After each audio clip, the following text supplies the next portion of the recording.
Good evening, all. This is Mr. Valerio, just going to do a special presentation of the notes. We are crunched for time here, and I decided to go ahead and record these notes and make them available for all our social studies classes that decides to use them. So we're going to discuss the 1970s to 1990s decade, and the importance of this decade. A lot of people overlook this decade because, well, what really is that significant that happens in it? Well, a lot of things do happen during this decade that actually we take for granted, and also showcased America's power as interfering into foreign affairs, interfering with entities that cause a scandal, as well as showing our actual strength in military prowess. But it also shows our vulnerabilities as well. America at the time did get attacked, and we'll discuss this during our notes here. So when we talk about the 1970s and 1990s, you're going into a decade where the Cold War is still vibrant. The Cold War is still a thing. The Cold War is still going on, all right? And now we have a new president in power, and this is President Richard Nixon. President Nixon here, he's the 37th president of the United States. He believes, I should say, that the president's most important role was directing the country's foreign policy. That's true. And President Nixon was very well versed in foreign policy.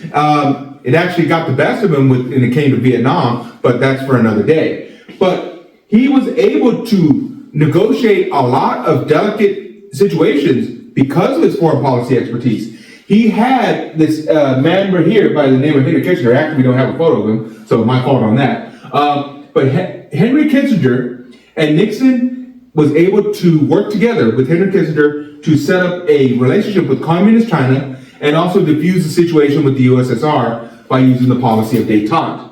All right? So this policy of détente, well, what is that? What does that mean? What is this weird-looking word, détente? What is that?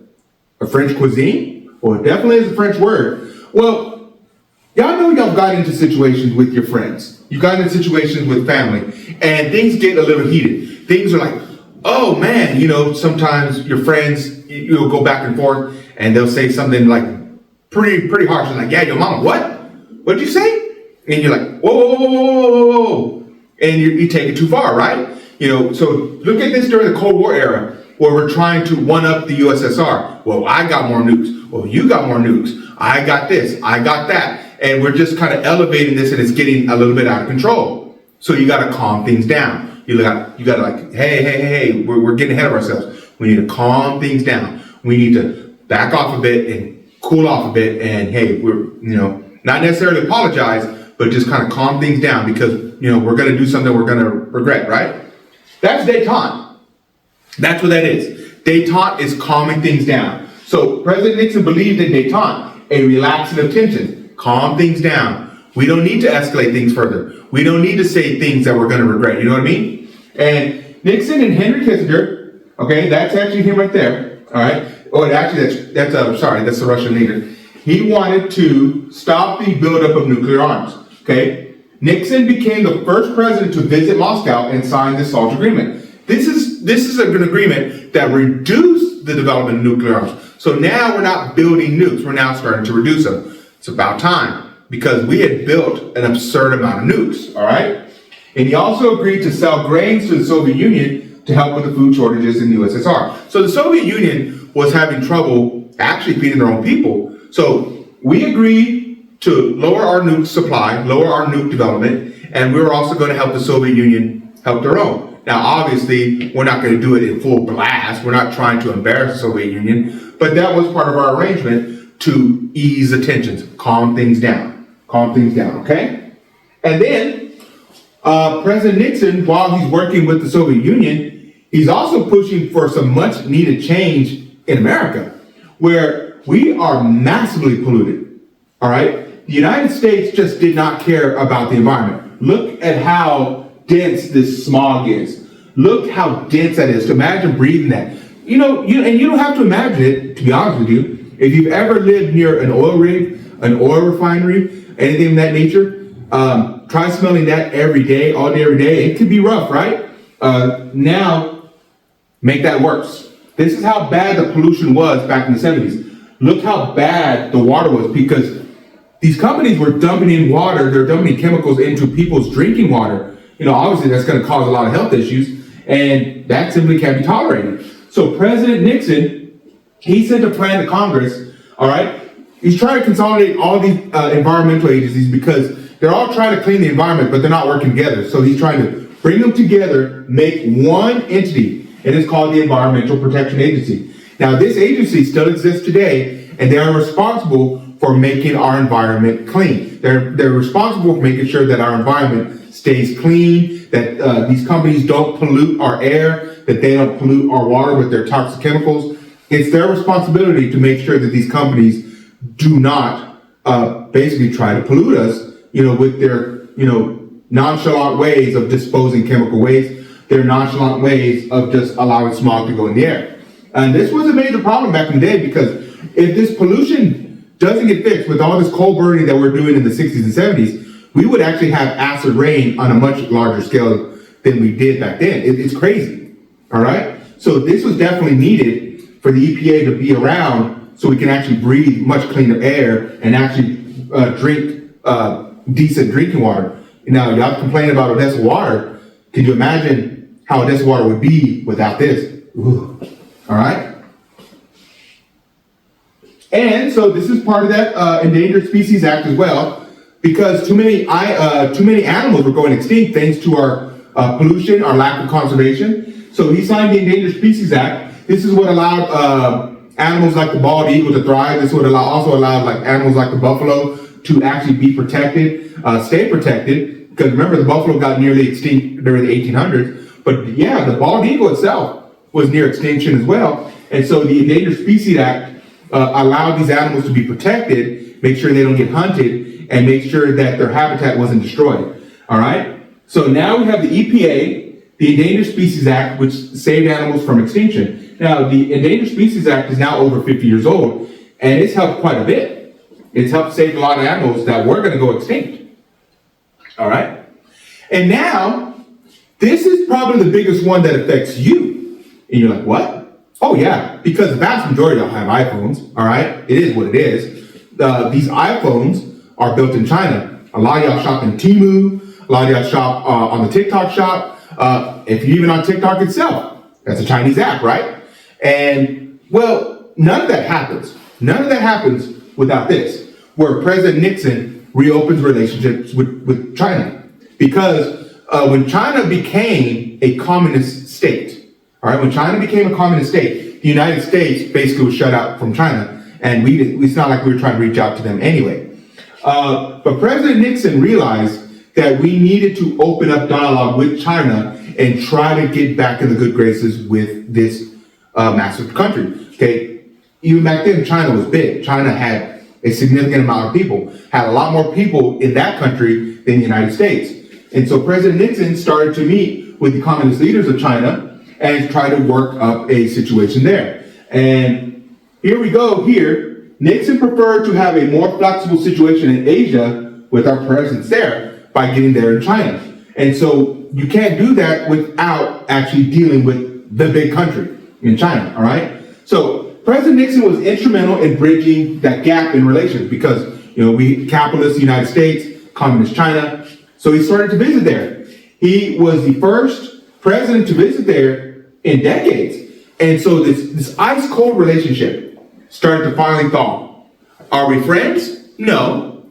Are we bitter enemies? No. This is what helped thaw that out. And you got to remember, during this time, this is China that helped North Korea defeat our U.S.-led soldiers in the Korean War. So this was a big step. This was a huge step by President Nixon coming in here and speaking to the Chinese leadership and thawing these relations out and trying to work something out there. And it did. It started to open up that dialogue, started to open up trade, and it started allowed U.S. companies to make their way into the Chinese markets. Slowly but surely, they got in there. And now, we primarily depend on it. Now with your iPhones, with a lot of those products being built in China, we buy stuff from China all the time. Without this doesn't happen. Okay? And here we go. So President Nixon needed this because he was being dragged down by the Vietnam War and its unpopularity. Don't forget, just a year and a half ago, he expanded the war into Cambodia, and that certainly did not make him popular among the masses. All right? So the President Nixon saw opportunity here. Okay? He saw an opportunity here with the Soviet Union. They were becoming major allies of the North Vietnamese. Well, you would think, well, they're both communists. North Vietnam and China, they're communists, right? Why aren't they getting along? They don't. They don't. North Vietnam and China, they actually had a war. They actually had a war right after the Vietnam War. And Vietnam won. And so North Vietnam and China didn't get along, and they actually still don't get along today. And so President Nixon saw this as an opportunity. Him and Henry Kissinger saw this as an opportunity. They used this strategy called triangulation. Triangulation? What do you mean? What does that mean? Okay, it's kind of weird. It's kind of, you can kind of say it's a little bit messed up. You can say it's a little bit devilish. But think about, you have one lady friend here, then you have another lady friend, and you're in the middle. And you're trying to make sure that these two do not cooperate. So you tell one friend one thing bad about this person, right? And then you go to the other friend, and then you do the same thing. And he's like, oh, hey, this girl says that, that you're cheap, and that you flirt too much, and that you cause a lot of trouble, And so she's hearing that. Now she's getting mad at this person, right? Then you, the evil person, goes to the other side and says, man, she keeps on saying that your breath stinks. She keeps on saying that, man, that your hair is just gross and, hasn't been washed in 2 months. And that, it's just like, you're ugly and all this, just saying all these things. So it's getting her mad. So she's getting angry at these two. And you're just sitting back, just kind of like, well, where shall I take advantage of the situation? And that's what President Nixon's doing. He's getting the Soviet Union and China to kind of go against each other a bit.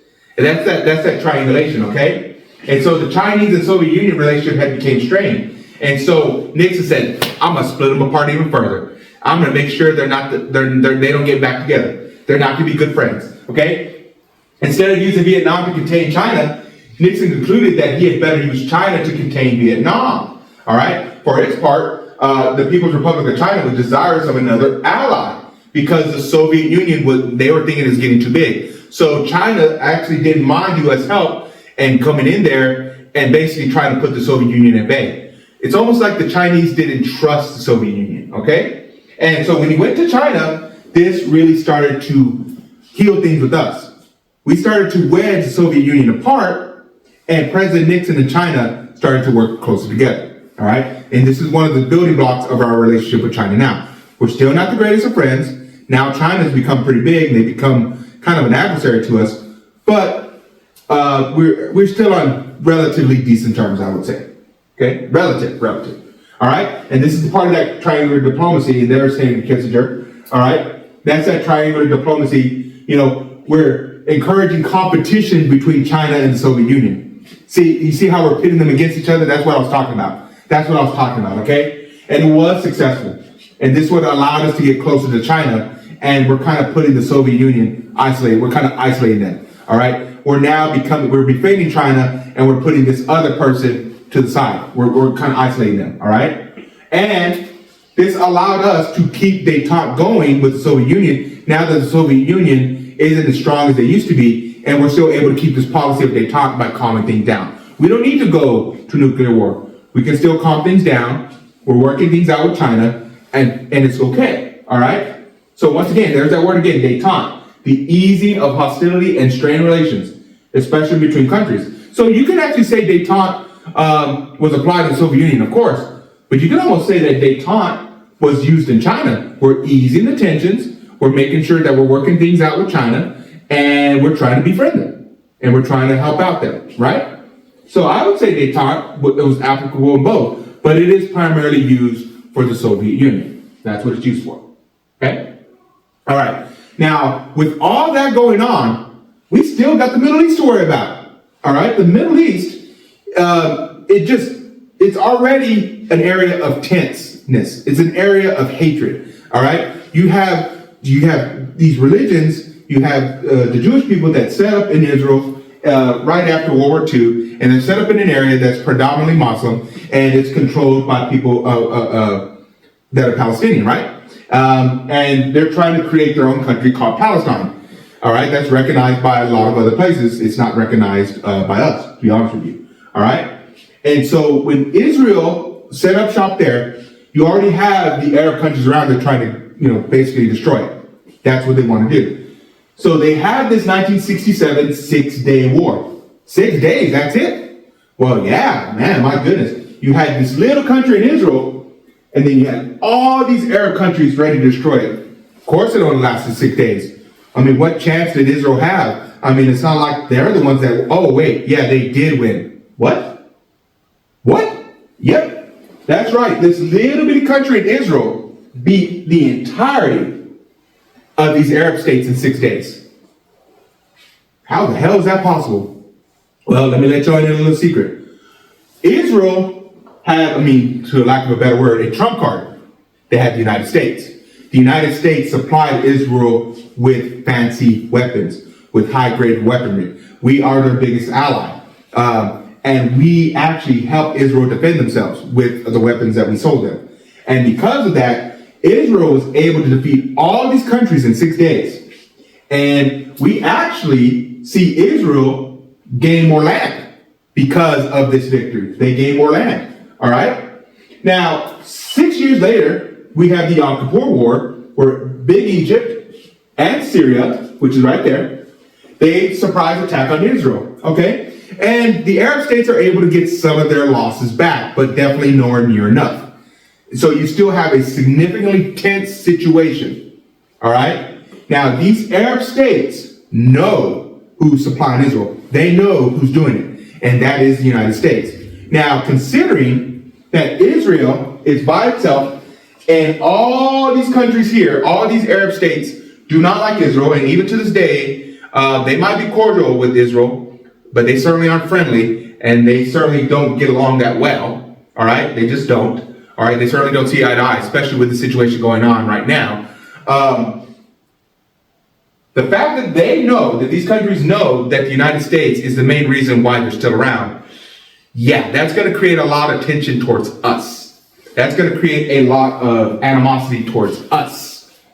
Because without the United States helping Israel, would they really be around? Let's think about that. Would that be the case? Because you have all these countries surrounding it. And they're only around because of our military-grade weapons that we sold to Israel and our big support of the Israeli state. All right? So, this Yom Kippur War, all right? Like I said, we supported the founding of Israel, and we funded Israel, all right? Because, after World War II, we felt that it was needed for the Jewish people that had been persecuted in Europe. They needed a place. This is, once again, part of the UN agreement, not just the United States, but the United Nations agreement. This was a place that many felt that, hey, they can come home to the Middle East, set up in the Holy Land of Jerusalem, and kind of make amends, I guess you could say, for short, lack of a better word. But as soon as Israel was established, war broke out because people didn't want it there. All right? And so, like I told you about the war in 1967 and 1973, but in 1967 was the one that shook the Arab states to the core, with the United States, helping Israel out, supporting them, and Israel was able to win in 6 days. All right? And these Arab states are like, no, we don't like that the United States is supporting Israel, and we don't like their policy. And we also don't like that these American companies are going into our backyard, siphoning our oil with reckless abandon, and we're not getting any money for it. Because that's what we used to do. We used to go to Saudi Arabia. We used to go to Iran. We used to go to these Middle Eastern countries. Our big companies would go in there, drill to our heart's content, deuce out. Almost like the open door policy in China, where we just go in, take what we want, maybe leave a couple of dollars on the dresser, and be on our merry way. Well, these countries are like, nah, it's time to band together. We need to do something about this. So this is called OPEC, the Organization of the Petroleum Exporting Countries. This consists of 14 member countries. The big one is Saudi Arabia, okay? The primary goal is to stabilize the oil market by balancing supply and demand. So OPEC, for a long time, they would try to control the supply of oil so they could make sure that the price would be relatively level. Sometimes that would work out pretty well. Other times they might get greedy or use it as a way to punish countries that they feel that aren't going against their interests. All right? And we'll talk about that in a minute. All right? So OPEC oil embargo in 1973 caused a shortage in the United States that resulted in rationing along lines of the gas pumps. What is that about? We'll explain that in a little bit. So here's these OPEC countries. Like I said, Iran, Iraq, Kuwait. The big one is Saudi Arabia. All right? If you go to Saudi Arabia, allegedly, you can actually just stick a rod in the ground in one of their oil fields and it will just gush out. That's how rich the oil is over there. That's how much they have. All right? And then you have Qatar, Indonesia, Libya, United Arab Emirates, Algeria, Nigeria, and Ecuador. These are all part of OPEC, even today. All right? These are all part of OPEC even today. And even Mexico has an arrangement with OPEC. They may not be a member, but they have an arrangement with them. All right? And so during the 1973 Arab-Israeli War, okay, the Yom Kippur War, right? Arab members of the Organization of the Petroleum Exporting Countries, they imposed an embargo. Just like how we imposed an embargo on Japan, where we stopped selling oil and steel to the Japanese. Now, these Arab countries are stopping their oil supply to us. They're stopping their oil supply to us. Now, at the time, that was a big deal because we were selling these massive hoopty rides. We're talking like these cars that are bigger than this room. Or, okay, maybe not that big, but they're big enough. We're talking like very long cars. They would take like 2 days to make a left turn, and they'd get like 8-9 miles to the gallon. All right? And they pollute like crazy. But we would go through oil like nothing. It was just easy to us because we have an easy supply of oil. Not anymore. Now that oil is cut off. Now it's cut off. And now we are in dire straits. Now people are having a hard time getting to work because the oil supply is limited now.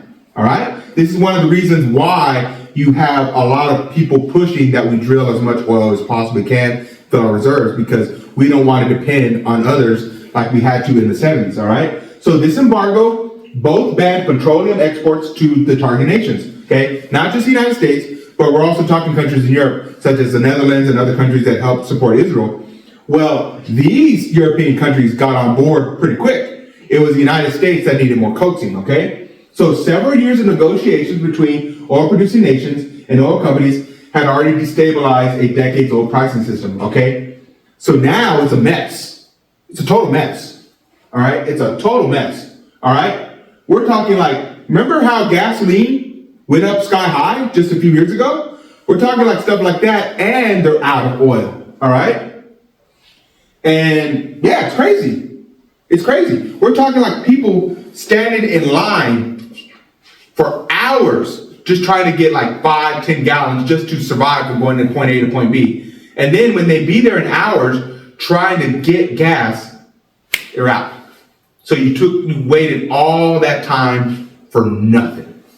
For nothing. You know how frustrating that would be? You would be wasting your day.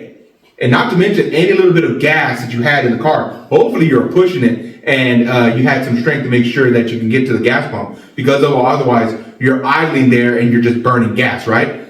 You do that for 3 hours. You go finally to the front of the line and all they tell you, oh, we're out of gas. Wow. Okay? Watergate. All right. This scandal really shouldn't have been that big of a deal. But a lot of y'all have been in relationships before. A lot of y'all have had these situations. Covering up the crime can be bigger than the crime itself because that's where that trust breaks, right? That's where that trust breaks, all right? This is what happened here. The cover-up became worse than the actual crime. So this is the Watergate Hotel, all right? This is the Watergate Hotel, all right? President Nixon is a paranoid figure. He's a smart man, but he's a paranoid figure. And he's trying to get people to go into the Democratic National Committee's headquarters and find dirt. Find dirt on the Democratic Party. Find dirt on their presidential candidate, George McGovern, and try to take them down.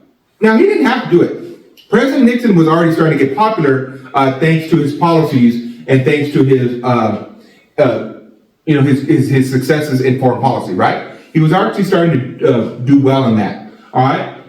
But nevertheless, he sent pot burglars, or at least, he ordered somebody to send somebody over there, right? And these pot burglars were arrested after breaking into the Democratic Party's headquarters at the Watergate Hotel, all right? Within a few days of their arrest, charges of burglary and wiretapping were brought against the five and two others, okay? That's really not that big of a deal. It's embarrassing for sure, and it wouldn't make Nixon look good. But could he have gone over it? Probably so.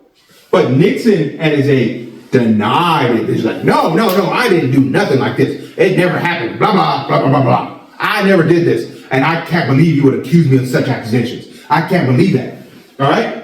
And there's persistent press reports to the contrary. There's evidence saying that you're involved in this. And he kept saying, no.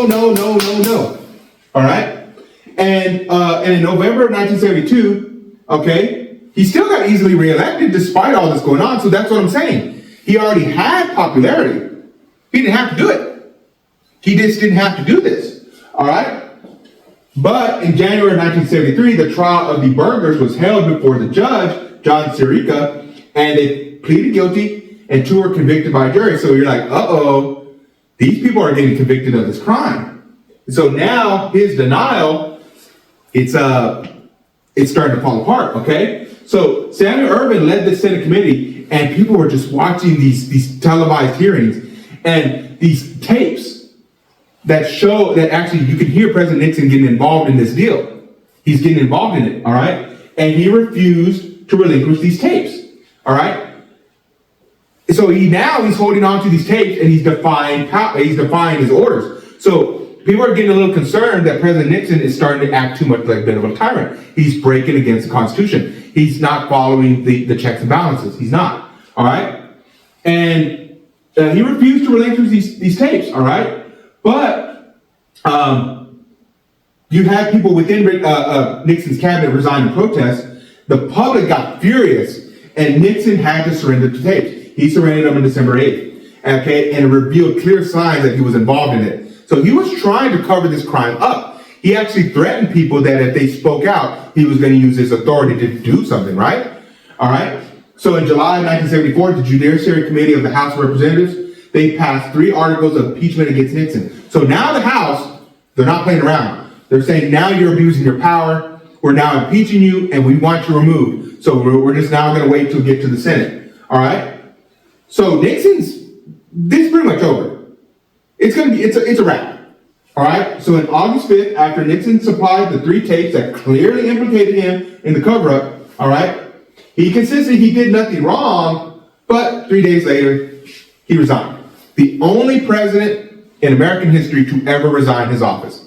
And it's a good thing that he did because he was going to get kicked out. It was a certainty. America did not want to see a president abuse his power like that. But once again, it wasn't that big of a crime, but it was a cover-up. His abuse of power, his defiance, it made America angry, and America just wasn't having it. So he resigned, and he was pardoned a month later. So Gerald Ford said we needed to move on. We needed to not worry about looking in the past. So that didn't make America happy. They actually wanted to see the president punished. Y'all can dispute that if you want. Okay? All right. And so President Carter, he comes in after Gerald Ford. Gerald Ford runs the country for 3 years. Kind of an indifferent president. I mean, I could say that his years didn't really, they didn't seem to stand out. But President Carter was able to capitalize on the country still kind of bitter about how things went down during Nixon's administration. And so he was able to ride that wave and try to bring some change. All right. So President Carter was trying to make significant changes by helping African Americans and minorities try to get better loans, all right, and actually get access to credit, because many banks would simply just deny the credit, even though they might have a good credit history, even though they might have a good payment history. Just because they live in a certain neighborhood, the banks would simply deny it. So he signed this law called the Community Reinvestment Act. So now these neighborhoods that were being redlined by the banks. These red lines, or these banks would not cross these red lines into these neighborhoods where they wouldn't loan money. Now, President Carter's trying to make that illegal, all right? And he's trying to prevent discrimination. So that was his push, the Community Reinvestment Act, all right? However, President Carter, he had the worst of the worst in terms of economic growth. He had this thing called stagflation, all right? You're having a situation where the economy's not growing. People are losing their jobs. Now, generally, when people lose their jobs and the economy's not growing, prices will actually drop. Prices will actually drop down because there's not a demand for these products, right? So when the prices drop, you can still be able to afford some things, but it's a lot harder to afford when you don't have work, all right? So you have high unemployment, but usually you would see a drop in prices because people aren't able to buy stuff. There's not a demand for it. That wasn't the case here.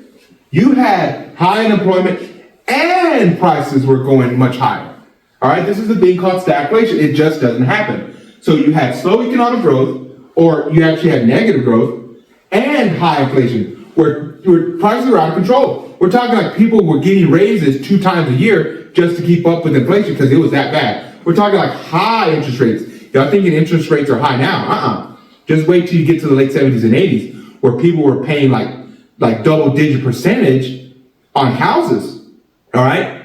Because that's how high the interest was, all right? So the value of the dollar would plummet during Carter's time, right? You couldn't buy it. You couldn't buy much with it because the value was dropping down. So inflation is going up. We're talking like things going up in price significantly. Just think about how eggs are right now. Now think about that. That's how everything was during Carter's time, all right? Cost of goods and interest were high. They were high. And people were just like, what are we going to do? Look at this. High food prices eat up our wages. Sound familiar? We're having that situation right now, but just think back in the 70s, it was a lot worse. It was a lot worse, all right? Now, this is one of President Carter's successes, all right? So when we had the Yom Kippur War, Egypt was definitely one of Israel's biggest threats, all right? They was their biggest adversary, all right? But Jimmy Carter realized we need to work something out. We need to get them, because Egypt's such a big country, and it had a decent-sized economy, and Israel there with its strong democracy there and its commitment from the United States. Let's work something out. So Jimmy Carter gets the leader of the Republic of Egypt and Israel together, and they go to this place called Camp David, and they work an agreement out, all right? Israel and Egypt now are at peace. Now, I'm not saying that they're best of friends. They still aren't. But they're at peace. They promise not to go to war anymore. They're going to work something out. They'll basically call a truce. They negotiate something, and they don't have to worry about fighting anymore, all right? Now, of course, many of the Arab states aren't happy with this. They view Egypt as kind of like a betrayer, all right? They denounce the agreement because it didn't provide a homeland for the Palestinians. Well, dang, they still haven't done that, have they? Uh-oh, all right? Several of the Arab nations also broke off diplomatic relations with Egypt. This made them mad. This made them angry. All right. This made a lot of the Arab states like Iran, Iraq, Saudi Arabia for sure, angry with Egypt because they're now having a truce with what many view as their bitter enemy. All right.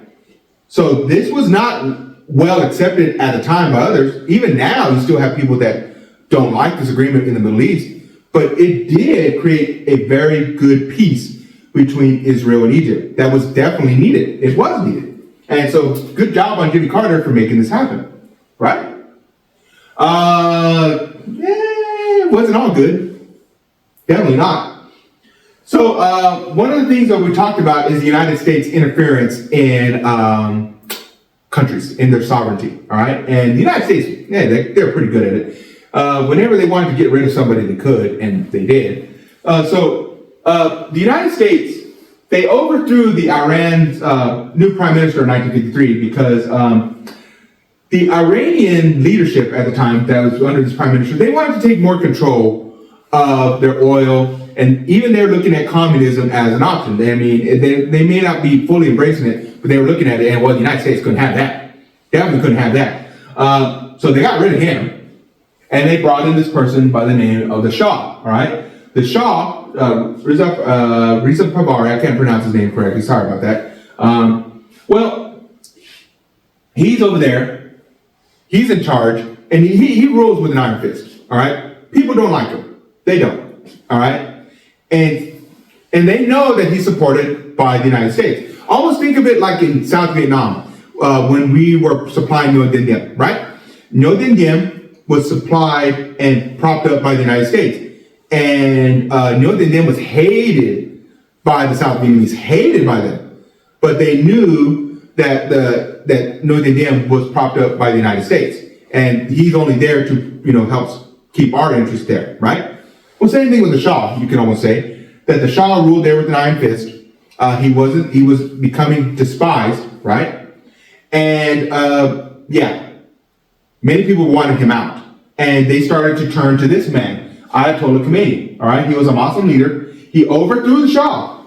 Him and his revolutionaries overthrew the Shah, and they take control of Iran, all right? Now, it's one of those things, be careful what you wish for, you just might get it. Well, after they got rid of the Shah, well, this Ayatollah, he now rules Iran, and is still ruled in this manner, a very strict Muslim tradition and fundamentalist Shiite way, okay? Shiite Muslims were generally hostile to Western influence, okay? These fundamental Shiite Muslims that the Ayatollah represents, they are hostile towards Western interests. They don't like our influence.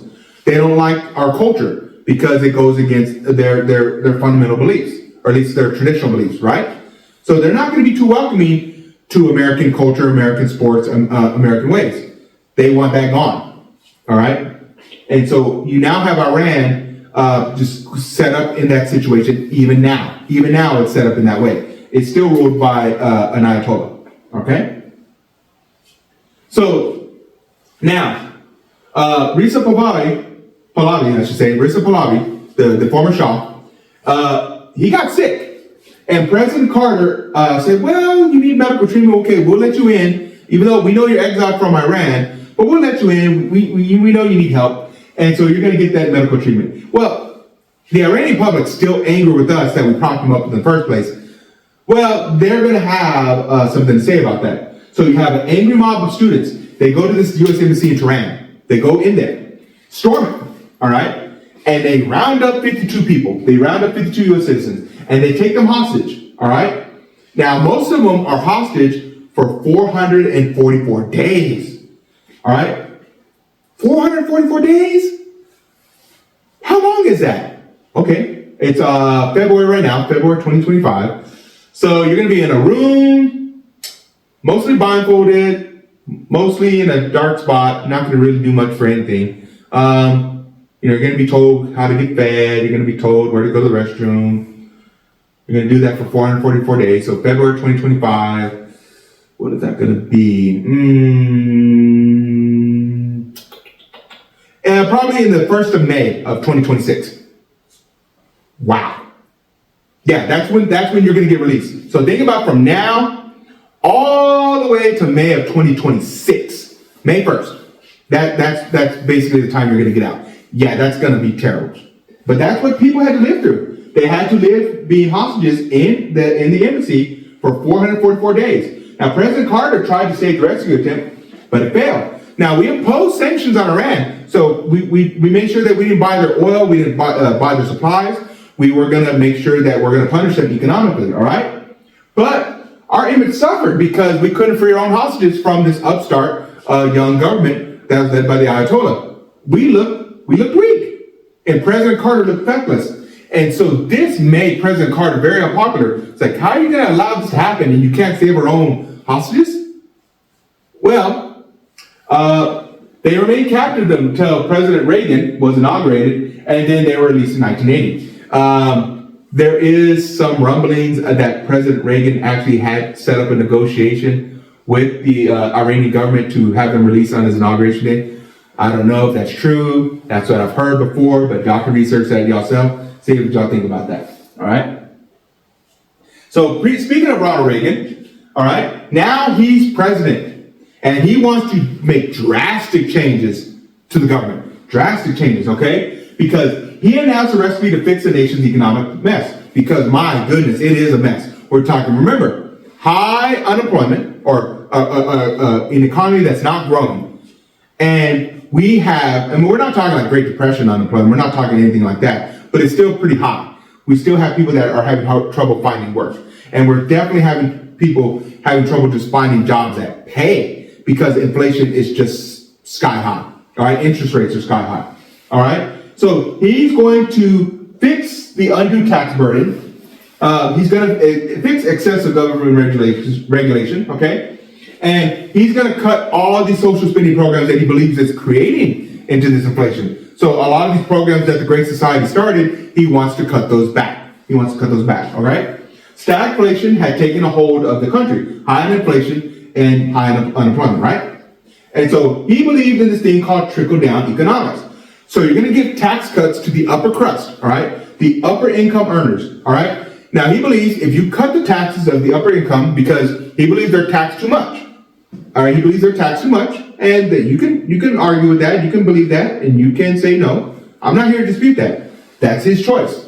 All right? Tax cuts to the upper income earners, well, they would use that money to eventually invest in the country. They would use that money to, pay into more goods, more products, use that money to get more employees, invest in more machinery, so that would keep the economy going. That's what he believed. All right? And this would stimulate the economy. All right? So he believed in that trickle-down economics. So he believed in cutting taxes for the upper class so they could reinvest that money into the economy. All right? So you reduce government spending. This is part of his thing called Reaganomics. All right? Reaganomics. You reduce government spending. You reduce income and capital gains marginal tax rates. So people making money off the stock market, people making money off their income of their businesses, we're trying to reduce that so they can reinvest it in the economy. Reduce government regulation. Listen, if you've ever tried to build something in California, you have to go through like an absurd amount of steps, and it kind of reeks of corruption, to be honest with you, where you always have to pass this, like, go through this red tape, just trying to get something built. And it can become too much. You always have to go through these regulations, and people are not going to want to build anything. So you might actually have a valid point with government regulation, where you need to kind of reduce that, where you can try to get things going much quicker, all right? Control the money supply to reduce inflation. So control the money supply, don't spend so much on all these programs, all right? We need to reduce government spending and just make sure that we're not printing so much money so this dollar can retain its value better, all right? So that's his Reaganomics plan. All right? So top earners, tax rate, now this is what I'm saying, 70% is a lot. All right, that's an absurd amount of money to be taxed, all right? So if you made, $1 million, for example, just an example, because I'm not sure what exactly the limit was. But if you made $1 million, 70% of that, we're talking like 700,000, would go to the government. Yeah, that's not good. That's not good. So that needs to be reduced from 70 to 28%. All right? That's what he believed. The corporate tax rate was slashed from 48 to 34. All right? But loopholes tend to make that percentage a lot smaller anyway. All right? Regulations were stripped back. And the country still went into a deeper recession in 81 and 82. So Reaganomics wasn't working at first. It wasn't. But in 1983, boom, the economy just took off like a rocket. Just took off. And now in 1983, 1984, Americans were feeling proud. They were like making money. They were out of this mess. So 1983 was a damn good year for Ronald Reagan. And this is what made him very popular, because now Americans were getting out of the mess. They were getting out of the recession, and now they were making money. And their dollar was actually starting to be worth something, right? So that's what happened. And during this time, President Reagan did bring in Sandra Day O'Connor, okay? Justice Sandra Day O'Connor became the first woman to appoint it to the Supreme Court in 1981. Now, let's do some math here. I know this is history and all, and math might, like why are we doing math in history? Well, the country was founded in 1776, right? All right. Now, the Supreme Court, it didn't exist then. It existed years later. But let's just think about the founding of the country, all right? It took 205 years, all right? 205 years since our country's founding, first woman on the Supreme Court. Damn. That's wow.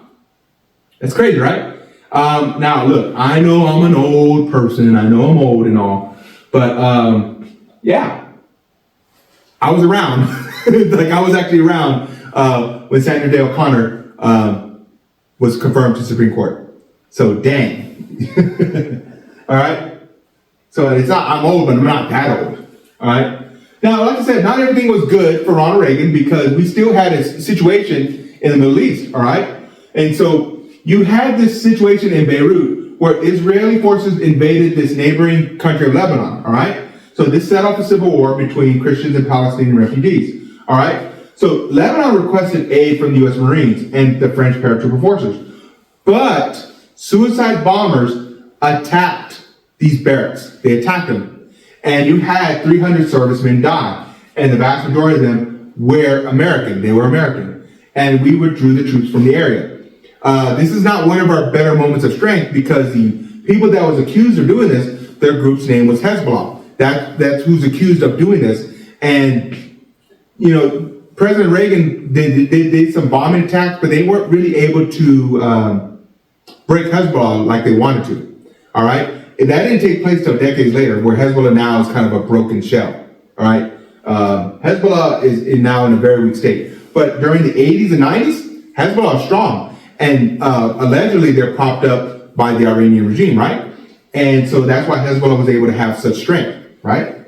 Okay, this is what they did. Hezbollah was accused of bombing us in Beirut, all right? But once again, why are they attacking us? Because of our alliance with Israel, all right? But President Reagan, seeing this, he wanted to do this policy called peace through strength, all right? He said it felt the best way to prevent war was to make America's enemies think that the U.S. had both means and the will to stop aggression. So this is this is in 1983, okay? This is after the Beirut attack. He says, our strategy for peace for freedom was to be based on strength, economic strength and military strength. So we invest so much in our military that we're going to invest in these weapons of war. We're going to invest in these high-tech ships, these high-tech planes, and we're going to just put in these fantastic missiles that we're going to be ready for any attack. And then we're also going to be showing that we can attack anybody at will's notice. All right, that we can get to other parts of the world with our big ships, our fast planes, and we're going to have them in massive numbers with our large military. And any country that tries to go against us and tries to attack the United States, we're going to get to their shores first. So this is called peace through strength, all right? Increase spending for the military, okay? Research into our anti-ballistic defense system. This would make the USSR think if we could afford the same type of defense, all right? The USSR would try to keep up, but it's going to be very expensive for them to actually keep up with, all right? So we're spending this oodles and oodles of money on this brand new technology. We're spending all this money on these big aircraft carriers. Our military is getting massive. It's just huge. And the USSR, there's no way they can compete with that because if they do, they'll go bankrupt. They will. And in a way, they kind of did. All right? And so peace through strength. All right? This is advocated for a strong military which would deter aggression.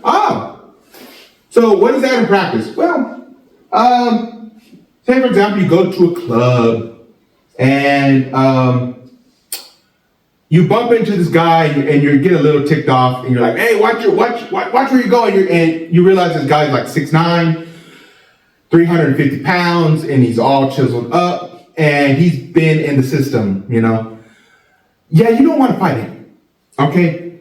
He'll probably beat the heck out of you, all right? So that's America. America's that 6'9" guy, 350 pounds, been in the system, and he, just don't make him angry, all right?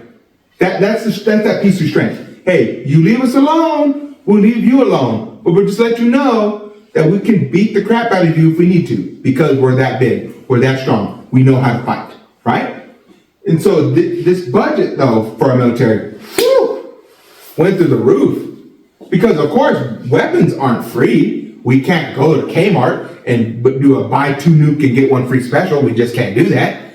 So these weapons are going to cost lots of money. These fighter jets, these brand new technologies, it's going to cost oodles of money. So this is where we get into a massive deficit, which we're still paying for today. This deficit spending that occurred during the Reagan administration, we're still kind of paying for it. This defense spending got us in the red. So this did go against conservative principles where we're spending money we didn't have.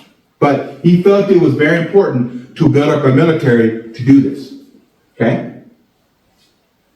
And this is the beginning of the end for the USSR. So once again, the USSR could not keep up with the United States' spending on military power. And even Mikhail Gorbachev knew that there was no way that this could be sustained. The USSR model could not be sustained. So Mikhail Gorbachev, when he became the head of the Soviet Communist Party in 85, the Soviet Union was already in a bad state of affairs, all right? So the economy was failing, the political system was breaking apart, so Gorbachev was looking for reform.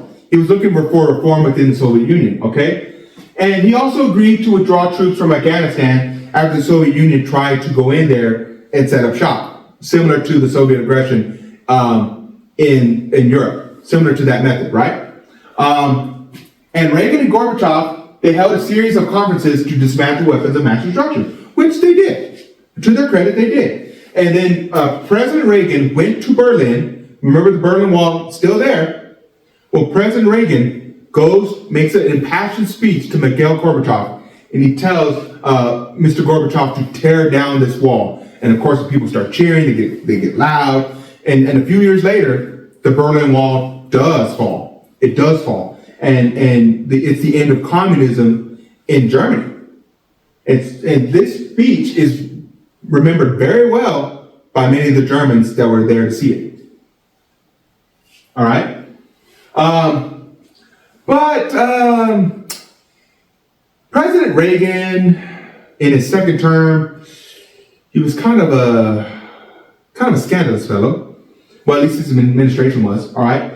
So what was going on during this time is that we had two things that messed us up, all right? We had hostages in Lebanon. Again, once again, this is not making America look good, that these terrorists were actually able to capture Americans and take them hostage, all right? And President Reagan had actually sold weapons to who is now our enemy, Iran, and this allowed to gain release. Iran was able to talk to these terrorist groups and get these American hostages released. But we're actually making deals with the enemy. You see that might make America look bad, all right? So we couldn't do that again. Okay, we're basically working in secret to get American hostages out, all right? However, that happened. And then this was also happening, Nicaragua. Nicaragua was now being led by a communist regime, or at least that was the plan. And we can't have that. We just can't. And we're now funding this group, this anti-communist group called the Contras, all right? They were fighting communism in Nicaragua. There's only a major problem with that. We stopped funding the Contras because the Contras were a very controversial group themselves. They were committing atrocities. They were selling drugs. All right, they were actually drug runners too. So they're not exactly the best people. But once again, it's that Cold War mentality: stop communism at all costs. The Senate and the House stopped funding the Contras, but President Reagan and his officials believed that we needed to stop communism spreading in Central America, and we might as well stop them in Nicaragua. So what we did is that we actually started to sell weapons to Iran. But wait a second, I thought we had an agreement to, an embargo or some nature to, stop selling stuff to Iran. We're not trying to prop them up. We're not trying to help them. We're not supposed to sell anything to them. We're not supposed to do it. But yet we are. We're selling these weapons to Iran so they can use them in their Iran-Iraq war. Now, we're publicly supporting Iraq at this time, by the way. So we're publicly supporting Iraq. We're actually, selling them to Iraq too, but we're also selling weapons to Iran in secret. So we're playing both sides. Wow. Okay, we're playing both sides in that Iran-Iraq war. So we're selling weapons to our enemy in Iran. That money that we're making from these weapon sales, we're now giving to the Contras. So now they're getting funded so they can fight against the communist regime in Nicaragua. This scandal got exposed. Well, this made us look bad, obviously, because look what we're doing. We're selling weapons to both sides. We're selling weapons to our enemy. we're promoting this group called the Contras that many people in the world don't like because they're kind of a brutal group. They're kind of a brutal group, all right? And when the scandal was revealed, America's image was tarnished, and Americans, once again, it's that secretness, that Pentagon paper type of stuff, where, my goodness, what is our Pentagon doing? They're doing all these secret stuff. What can we trust them on? All right?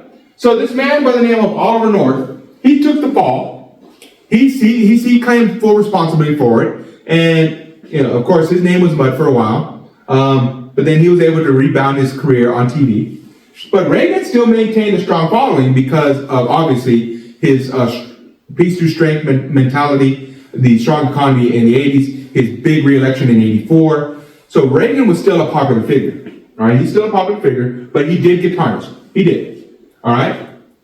Now, what you're going to see here in the 70s, 80s, and 90s is now the push for conservatism that still affects you to this day. Okay, that still affects you to this day. This group right here, the Heritage Foundation, is a major player now. This is the group that is primarily responsible for the conservative leanings of the Supreme Court as well as the courts throughout the country, as well as pushing conservative policies towards our politicians. They are a massive influential group, all right? America started to go towards more conservatism. Why? Well, like I told y'all, the 1960s was filled with wild adults, all right? I know that many adults will tell you that you children act wild, y'all are out of control, and that, my goodness, y'all are just acting out, y'all are too much. Yeah, about that. Y'all might be considered tame compared to how the people were in the 60s, all right? People that are your grandparents or even your great-grandparents' age, I'd say more your great-grandparents' age, yeah, they acted wild. They acted crazy. They did stuff you're like, I can't believe you did that, all right? And they were not ashamed of it. That was out in the open, okay? So you had significant liberal movements in the 60s and 70s, all right? And the lack of morality was starting to be a concern to a lot of Americans, especially when you see a lot of crime that was happening in the big cities during the 70s. America said, like, hey, we're getting away from our religion, we're getting away from our conservative, our Judeo-Christian values. We need to do something about it, okay? So it's due to this awful environment of jobs, money, lack of morality that many people felt, people started to listen to more church leaders about how we needed to change our ways, all right? So preachers on TV became wildly popular, all right? They became huge. Church on TV became this massive deal, all right? People like Joel Osteen, T.D. Jakes, these people that lead these mega churches, well, this is the foundation of that. This is the tele-evangelical movement. All right, this is where all of that began. Unfortunately, even though they preach that you're supposed to lead a perfect life, or at least that's what they claim, that you're supposed to follow these Judeo-Christian principles to a T, they did not. All right, you had this person right here that's crying all these tears. Well, his name is Jerry Falwell. He was mocking the Baker people because I believe his name was Jimmy Baker, if I'm not mistaken. He was caught doing some things that he wasn't supposed to be doing. And so he was able to capitalize on that. He's like, oh, I can't believe you follow that charlatan. You need to follow me, and I'm going to lead you to prosperity. And he would burst out into the songs. He's got, I don't know, his voice. He's got a strong voice, but it ain't my cup of tea. But apparently he was also, what's that saying? Do not throw glass stones, especially if you're in a house of repute. Well, he was in there. All right. He visited places that he shouldn't have been. All right. He was having affairs. Okay. He was paying for affairs, to put it politely. All right. So he was caught. He was caught, and that's why he was sobbing tears. Oh, I have sinned against you. Whatever. But that's what he did. That's his name is Jimmy Swaggart. So you had these televangelicals now getting popular on TV. But like I said, this is where the likes of Joel Osteen, T.D. Jakes, this is where they got famous. This is their foundation, right? Like Billy Graham and all that, all right?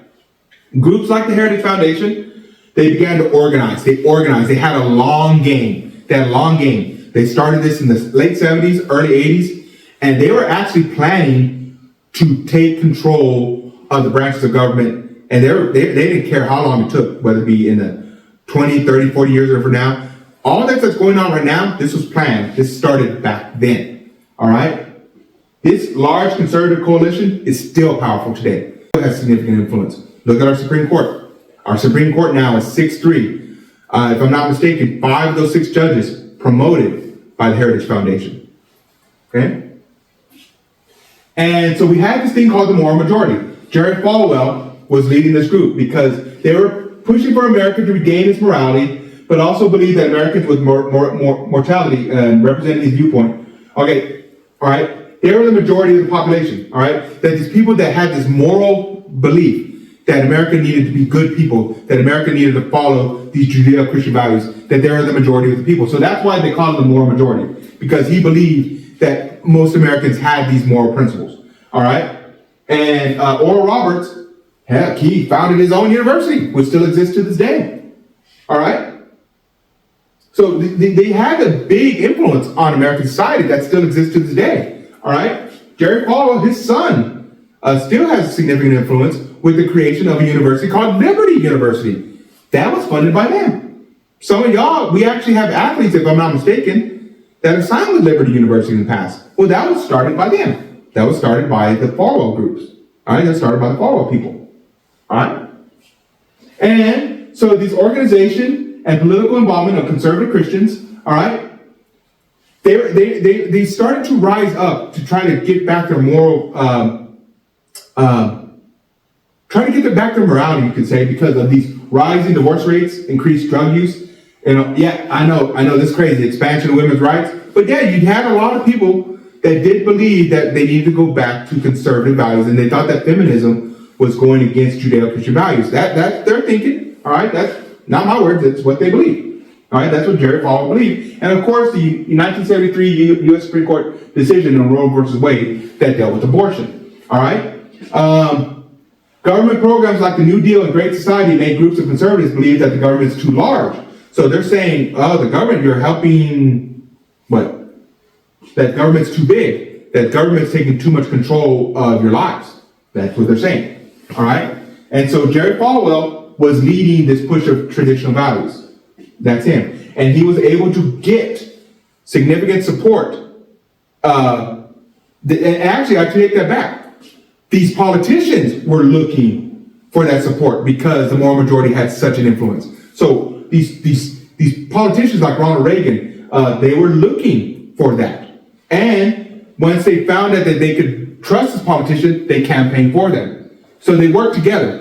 All right, Ronald Reagan needed that support. All these other politicians, they need the support of the moral majority. And Jerry Falwell is going to campaign for them so they can, help. He can get bills that he wants passed through the legislation. So they work together. All right, they work together. And so you now have the Heritage Foundation, which is still the conservative think tank that is still strong today. All right. This is to formulate and promote conservative public policies. They still do that. Promote principles of free enterprise. They still do that. Limited government. Yes, they want government stripped down. They're the ones that are also pushing right now. If you've seen in the news, the Department of Education, President Trump is looking to close that down, right? Well, the Heritage Foundation had been wanting that for decades. They also want some other entities closed as well. They want government to be limited. They wanted more focus on individual freedom, more belief in traditional American values, and of course, a strong national defense. So they're a big proponent of Reagan's peace through strength, all right? And so radio, TV, they were used by these conservative groups to reach a wide audience. Radio in particular really got popular with the likes of Rush Limbaugh. You even see it now with Sean Hannity, and many of these conservative pundits that are now have radio shows. That's how they were able to reach a bigger audience. They would reach the AM radio stations, these talk shows that people would listen to. They knew where to promote their ideas, and now this wide audience was starting to listen to these conservative ideas, and it started to be appealing. All right?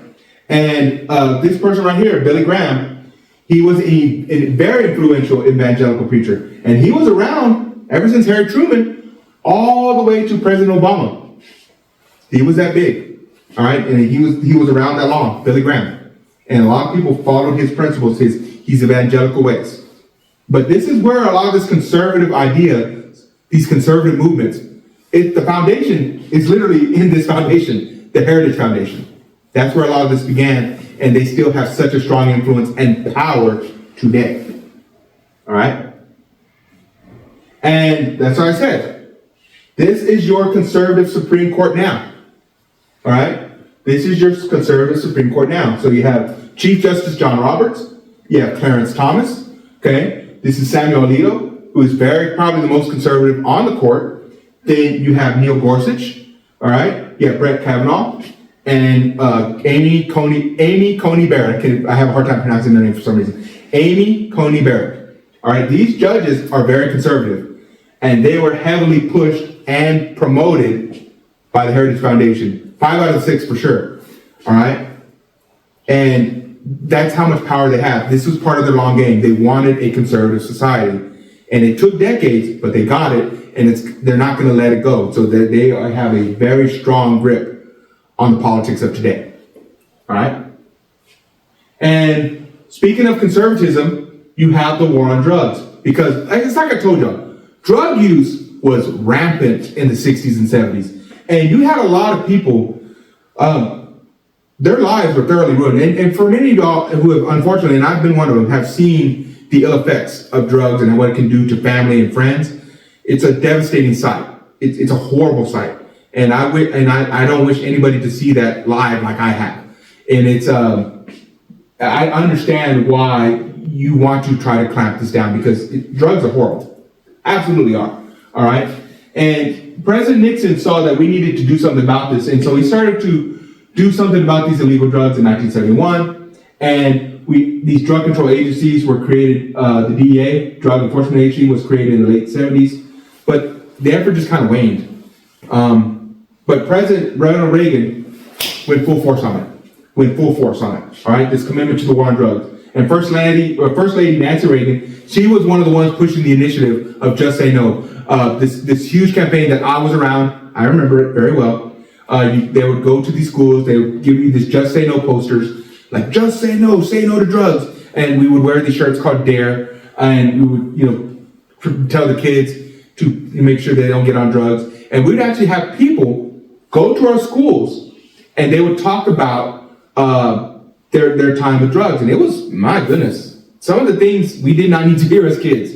But it was definitely eye-catching to see the things, the struggles they had to go through. And I remember one time in part of this campaign, when I was in elementary school, they actually brought people in from jail. They were on the stage, they were in their jumpsuits. And they were telling us why they were in jail because of drug use. And they were saying, don't get off drugs because otherwise this is going to happen to you. I remember that vividly. This was part of this war on drugs. It was part of these things, all right? And then one of the reasons why you saw a lot of people go to jail during this time is because of the mandatory sentencing. This is what made drugs, this is what populated the prisons in a huge manner. And it was disproportionate. You did have a lot of Hispanics and a lot of African Americans go to jail for these drug crimes. And they started to fill up the prisons, all right? And even though all of America was doing drugs, it seemed to be disproportionate against Hispanics and African Americans, all right? And so this mandatory sentencing was introduced. And so these were nonviolent crimes, but yet you had people that were going to jail because of drug use, because of use. And they would go to jail for years. And so people thought it was harsh. But at the same time, if you've known people that have been on drugs, it is an unfortunate deal where whenever they get on drugs and they need their fix, they'll do crimes in order to get their fix, right? So this is so it's not that easy. It's not an easy solve. But this is their solution by pushing more people into jail and hoping that's going to be a deterrent. That didn't work out. All right, it honestly didn't. The war on drugs didn't pan out that well. And this was also another issue, the AIDS epidemic, where you had this disease that was killing people. And this actually opened up a lot of people's eyes about situations where people were having relations that were unprotected. And yeah, you had this disease that I didn't know about, and it was killing people like crazy. It was killing, and ultimately, it's killed millions. It's killed millions of people.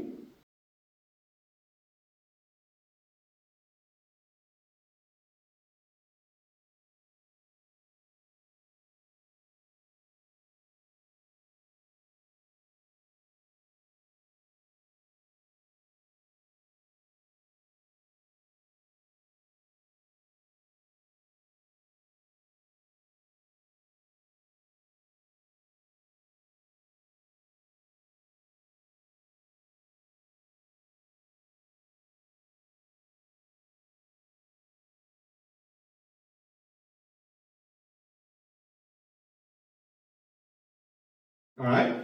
And you still don't have a cure for this disease.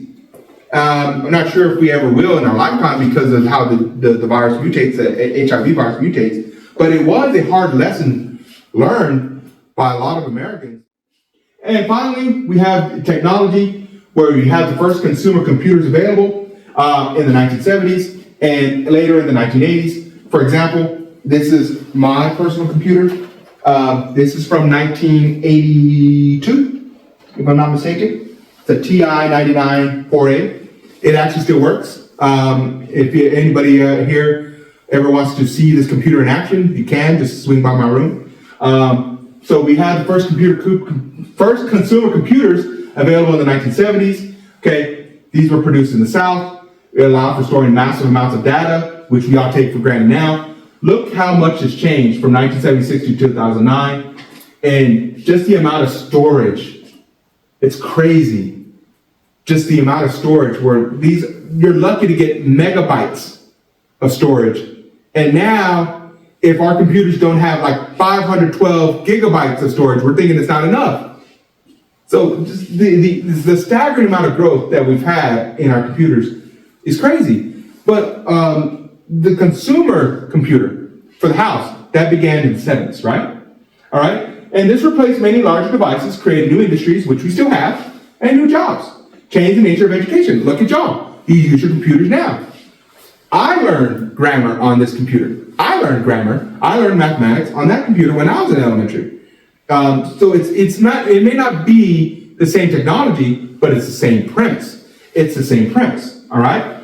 And this allows for work to be produced in remote areas, just like y'all do now. You turn in your assignments through Schoology. You turn in your assignments online or at home. You don't have to be here to do that. So that's what allowed this to happen too. These computers are now being able to be connected and allow telecommunicating and job sharing. All right? That started getting more pushed in the 80s, but it was there. It was there. All right? And a lot of these new technological jobs are in the South. You notice that Austin, California, they have a lot of these jobs. They have a lot of these technology jobs. Yeah, we started to build those jobs here because we're able to build these factories, these new processing centers, these new chip makers, these wafer fab operators. These are all set up in these places that make computer chips, the foundation of computer chips. That's built in Dallas, Austin, heck, we even have one in Lubbock. That builds a foundational layer of computer chips. We do that now. So these jobs are here in the South. They're in the area called the Sun Belt. That's where we are. All right. Now, obviously, here in Odessa, people come here to work in the oil fields, but they're still moving from areas in the north. They're coming here because in the north, their factory jobs are gone. Their factory jobs where people were building products, they're building in these factories. Well, a lot of those jobs got relocated overseas, or their jobs were replaced by robots. Just like I said, your phone is built in China.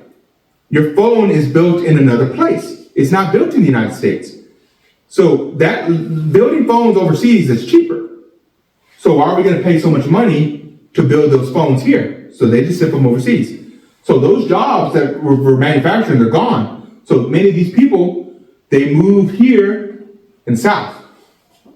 They move here in the South, and thanks to the invention of air conditioning, thanks to the availability of water, because they dam the water, they're able to divert it to places like Los Angeles, Phoenix, and Denver. Now this allowed areas to get bigger, all right?